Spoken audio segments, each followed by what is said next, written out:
Black and white தமிழர்களுக்கு அன்பான வணக்கங்கள். இலங்கையில அதிபர் தேர்தல் எப்பவும் இல்லாமல் எப்பவுமே இருமுனை போட்டி இருக்கும். மும்முனை போட்டியாக, அதுவும் இந்த முறை 4 முனை போட்டி. யார் வெற்றி பெற போகிறார்கள் அப்படிங்கறதை தாண்டி புதிதாக தேசிய மக்கள் சக்தி அப்படின்னு சொல்லிட்டு ஒரு அமைப்பாக உருவாக்கி அதுல இருந்தும் போட்டியிடுறாங்க திரு திசநாயக்கா, அனுரா திசநாயக்கா அப்படிங்கிறவங்க. யாரு ரணில் விக்ரமசிங்கயா, அனுரா திசநாயக்காவா, சஜித் பிரேமதாசவா, இல்ல ராஜபக்சேயுடைய மகன் நமலா அப்படிங்கிற ஒரு பெரிய பார்வை எல்லாரிடம் உலகமெங்கும் பார்த்துட்டு இருக்கிறாங்க.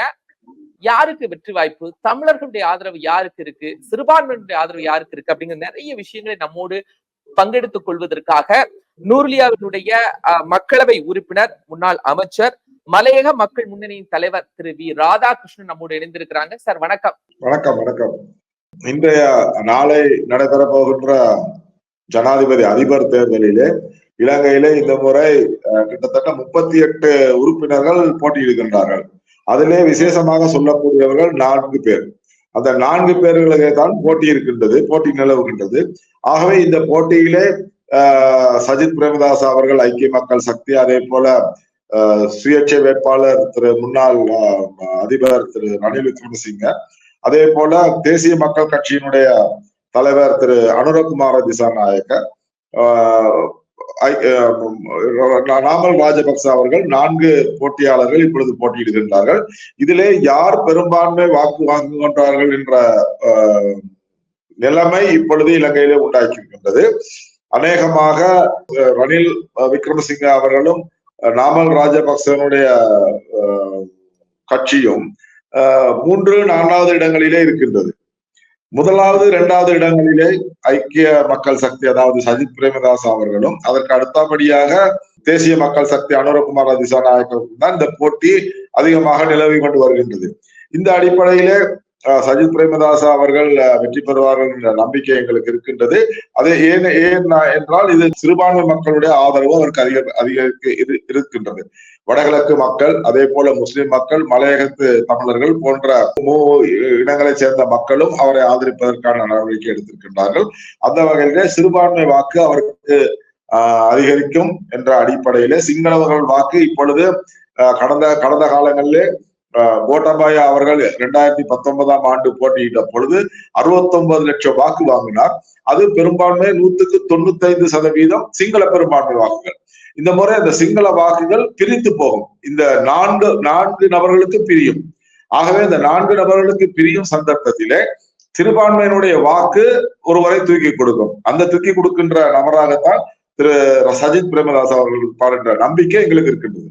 இப்போ சிறுபான்மையினுடைய வாக்கு அப்படிங்கிறது இதுக்கு முன்னாடி யாருக்கு போயிட்டு இருந்துச்சு? இன்னொன்னு தமிழர்களுடைய வாக்கு அது இந்த அதிபர் தேர்தல்ல பிரதானமா இருக்குமா? கடந்த காலங்களிலே, அதாவது 2019ஆம் ஆண்டு கோட்டாபாய அவர்கள் போட்டியிட்ட நேரம் சிறுபான்மை மக்கள் அவருக்கு வாக்களிக்கவில்லை. அந்த வாக்குகள் எல்லாமே அந்த நேரம் சஜித் பிரேமதாச போட்டியிட்டதன் காரணமாக அவருக்கு தான் போய் சேர்ந்தது. அதே நிலைமைதான் இன்றும் உருவாகி இருக்கின்றது. ஆகவே போன முறை சிங்கள வாக்குகள் பிரிவதற்கான சந்தர்ப்பம் கிடையாது. இந்த முறை அதை பிரிவதற்கான சந்தர்ப்பங்கள் அதிகமாக இருக்கின்றது. ரணில் விக்ரமசிங்கவுக்கும் போகும், அனுரகுமார திசாநாயக்காவுக்கும் போகும், நாமல் ராஜபக்ச அவர்களுக்கும் போகும், சஜித் பிரேமதாஸ் அவர்களுக்கும் வரும். ஆகவே சிங்கள வாக்குடைய வாக்குத்தான் இந்த முறை அந்த பிரிகின்ற ஒரு வாக்காக இருக்கும். இலங்கையிலே பொதுவாக இப்பொழுது 1,71,00,000 வாக்குகள் பதியப்பட்ட வாக்குகளாக இருக்கின்ற இந்த அதிபர் தேர்தலிலே அதிலே 75% 80% தான் வாக்கு பதிவாகும். அந்த அடிப்படையிலே 1.35 அல்லது 1.40 என்ற அடிப்படையிலே தான் இந்த வாக்குகள், அதாவது பதியப்பட்ட வாக்குகளாக வரும், பெருமதியுடைய வாக்குகளாக இருக்கின்ற போது இந்த சிங்கள வாக்குகளுடைய பிரிவு, தமிழ் மக்களுடைய வாக்கு அதிகரிப்பு போன்றவை சஜித் பிரேமதாசாவுக்கு சாதகமாக இருக்கும் என்று நம்புகின்றோம். அதே நேரத்திலே அனுரகுமார திசாநாயக்கா அவர்களுக்கு இப்பொழுது இளைஞர்களுடைய வாக்கு சற்று அதிகரித்திருக்கின்றது என்று சொல்லப்படுகின்றது. வெளிநாடுகளிலிருந்தும் வந்து அவர்கள் வாக்களிப்பதற்கான நடவடிக்கையும் எடுக்கப்பட்டு வருகின்றது. வெளிநாடுகள்ல இருந்தும் இலங்கைக்கு தேர்தலை வாக்களிக்கிறதுக்கான முறையெல்லாம் செஞ்சிருக்காங்களா இந்த முறை அதிபர் தேர்தல்? சில இலங்கை பிரஜைகள் வெளிநாடுகளிலே இப்பொழுது வேலை செய்கின்றவர்கள் இங்கு வந்து திரு அனுரகுமார திசாநாயக்காவுக்கு வாக்களிப்பதற்கான நடவடிக்கை எடுக்கப்பட்டிருக்கின்றது. கடந்த காலங்களிலும் கோட்டாபாயாவுக்கு அந்த மாதிரி வந்து வாக்களித்தார்கள். எல்லாரும் வந்து வாக்களித்தார்கள். ஆனால் அது அந்த நேரத்திலே இருந்தது போல இந்த முறையும் இவர்கள் அந்த வாக்களிப்பு இலங்கை பிரஜைகளையும் வாக்களிப்பதற்கு கொண்டு வருகின்றார்கள் இப்பொழுது. இப்ப நீங்க ஒரு விஷயம் சொல்றீங்க, அனுரா திசநாயக்கா, அதே மாதிரி சஜித் பிரேமதாசா அப்படிங்கிறவங்க தான் 1, 2 அந்த போட்டியில இருக்காங்க. இதுல அனுரா திசநாயக்கா திடீர்னு வந்தவரு. இப்போ சஜித் பிரேமதாசா ஏற்கனவே எதிர்கட்சி தலைவரா இருக்கிறாரு. எதிர்கட்சி அவர் தான் ஹோல்ட் பண்றாரு. நமல் ராஜபக்சே பரிச்சயமான ஒரு நபர், அமைச்சரா எல்லாம் இருந்திருக்கிறாரு. அப்போ திடீரென்று ஒரு வேகம் திசநாயக்கா பக்கம் வந்ததுக்கான காரணம் என்ன? சஜித் பிரேமதாசாவுடைய ஓட்டுகள் எப்படி இருக்கும்? அதாவது இலங்கை நாட்டிலே கடந்த 2019 ஆண்டு ஏற்பட்ட அதிபர் மாற்றம், அதற்கு முன்பு ஏற்பட்ட ஈஸ்டர் அட்டாக் சாதகமாக இருந்தது. அதற்கு பிறகு இலங்கையிலே கோவிட் வந்தது. கோவிட் நிலைமை சரியான முறையிலே முகாமைத்துவம் செய்யாதனால இலங்கையுடைய பொருளாதாரம் வீழ்ச்சி அடைந்தது. பொருளாதாரம் வீழ்ச்சி அடைந்ததன் காரணமாக இளைஞர்கள் ஒன்று கூடி அன்றைய ஜனாதிபதியாக இருந்த கோட்டாபாயா அவர்களை வெளியே அனுப்புவதற்கான நடவடிக்கை எடுத்திருந்தார்கள். ஆகவே அந்த வெளியே ஏற்றப்பட்ட ஜனாதிபதிக்கு பிறகு திரு ரணில் விக்ரமசிங்க அவர்கள் அதாவது மக்களுடைய ஆணை இல்லாமல் வந்த ஒரு ஜனாதிபதி என்றுதான் நாங்கள் சொல்லலாம். அது அப்படி இருக்க இந்த அரகல என்று அந்த இளைஞர்களுடைய போராட்டம் அதை வழி நடத்தியது அந்த காலத்துல ஜேவிபி என்று இன்று அது அனுரகுமார திசாநாயக்கருடைய கட்சி தான் இருந்திருக்கின்றது. ஆகவே அந்த வேகம் இன்னும் அவர்களிடம் இருக்கின்றது. அந்த வேகத்தின் அடிப்படையிலே அவர்கள் இலங்கையிலே நடந்த ஊழல் போன்றவற்றை அவர் அழிப்பதாக இன்று சொல்லி வருகின்றார்கள். ஆகவே அந்த ஊழலை அழிப்பதற்காகவும் அந்த மக்களுடைய எதிர்காலத்தை பற்றி சிந்திப்பார்களா சிந்திக்கவில்லை என்று எனக்கு சொல்ல முடியாது. ஊழலை ஒழிக்க வேண்டும் என்ற அடிப்படையிலே அந்த இளைஞர்கள் ஒன்று சேர்ந்திருக்கிறது தான் உண்மையான அவருடைய பூஸ்ட் காரணமாக இருக்கின்றது. ஆனா ரணில் விக்ரமசிங்கே அதிபராக பொறுப்பேற்ற பிறகு அந்த போராட்டங்கள்ல எல்லாம் இருந்து அதுக்கு அதிபரா வரும்போது கொஞ்சம் பொருளாதாரத்தை முன்னெடுத்தாரா? பொருளாதாரத்திற்கு முன்னெடுப்பதற்கு அந்த நேரத்துல அவர் வந்து முன்னெடுத்தார் என்று சொல்றதற்கு இந்தியா பெரிய அளவிலே அதற்கு உதவி செய்தது. 4.5 பில்லியன் இலங்கைக்கு உதவி செஞ்சு அதன் மூலமாகத்தான் இலங்கையினுடைய அந்த பொருளாதாரத்தை சரி செய்தது அந்த நேரத்திலே. அதற்கு பிறகுதான் IMF கடன் போன்றவை இலங்கைக்கு கொடுக்கப்பட்டு இப்பொழுது ஓரளவு சீர் செய்திருக்கின்றார்கள். ஆனால் அந்த ஊழலை ஒழித்தவர்கள் யார் என்றால் நாமல் ராஜபக்ச, அதாவது மஹிந்த ராஜபக்சனுடைய கட்சியிலே உள்ளவர்கள் தான் ஊழலை செய்தவர்கள். ஊழலை செய்தவர்கள் தான் இன்று ரணில் விக்ரமசிங்கே அவர்களோடு கூட்டாக சேர்ந்திருக்கின்றார். அதுதான் ரணில் விக்ரமசிங்கக்கு உள்ள வீழ்ச்சி. சார், இப்போ வடக்கு மாகாணம், நூருலியா, கொழும்பு, இப்ப இதெல்லாம் தனித்தனி செக்மெண்ட்ஸா இருந்துச்சு. அங்க இன்னொரு பகுதியில உள்ளவங்க ஆட்சியில இருப்பாங்க, மலையகத்துல இன்னொரு பகுதியில ஒரு ஓட் பேங்க் இருக்கும். ஆனா இந்த அதிபர் தேர்தல் அப்படின்னு வரும்போது இந்த பார்வை இருக்காதா? இந்த மாதிரி நாங்க இவர்களுக்கு தான் போடுவோம், இந்த மாகாணத்துல இருக்கிறவங்க இங்க போடுவோம் அப்படின்னு. பொது தேர்தல் வந்தால் அந்த தனிப்பட்ட நபர்களுக்கு அங்க செல்வாக்கு இருக்கும்.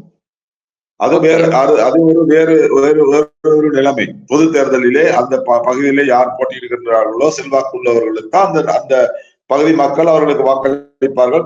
ஆனா ஜனாதிபதி என்பது பொதுவாக கொடுக்கப்படுற வாக்காகும். ஆகவே ஜனாதிபதி தேர்தலிலே மலையக மக்களுடைய பல்வேறு பிரச்சனைகளை திரு சஜித் பிரேமதாசா அவர்கள் தீர்த்து தருவதாக சொன்னதன் அடிப்படையிலே தான் அவருக்கு மலையக மக்களுடைய 80% வாக்குகள் இன்று அவருக்கு போய் சேர்வதற்கான சந்தர்ப்பம் இருக்கின்றது.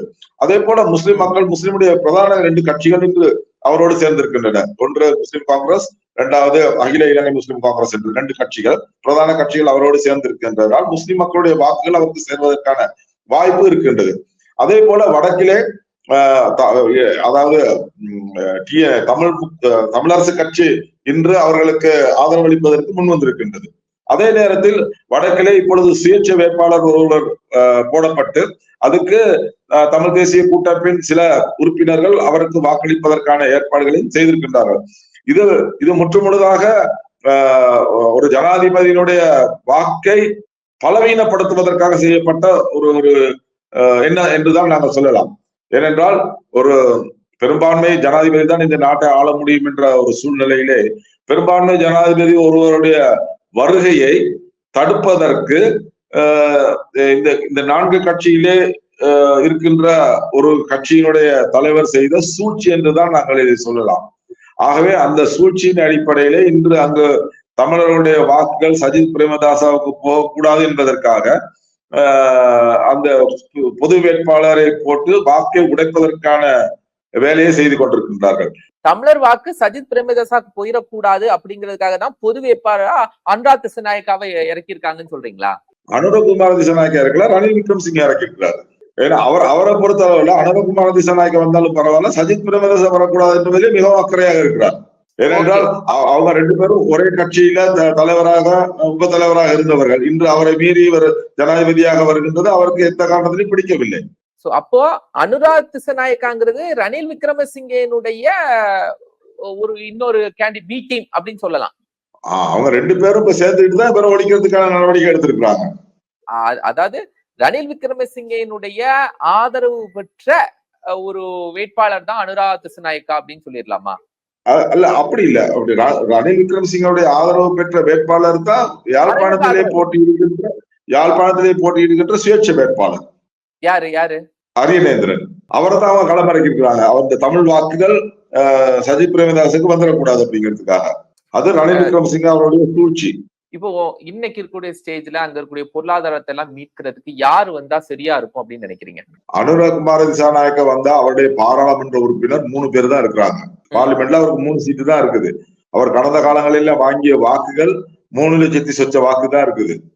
ஆனா சஜித் பிரேமதாசர்கிட்ட இன்னைக்கு 80 பேர் இருக்கிறாங்க பாராளுமன்ற உறுப்பினர்கள். ஆகவே அவர்கிட்ட ஒரு நல்ல டீம் இருக்குது. ஒரு பொருளாதார நிபுணத்துவம் வாய்ந்த நிபுணர்கள் அங்கு இருக்கிறார்கள். நேர்களே மற்றும் நிகழ்ச்சி சந்திக்கலாம். நன்றி.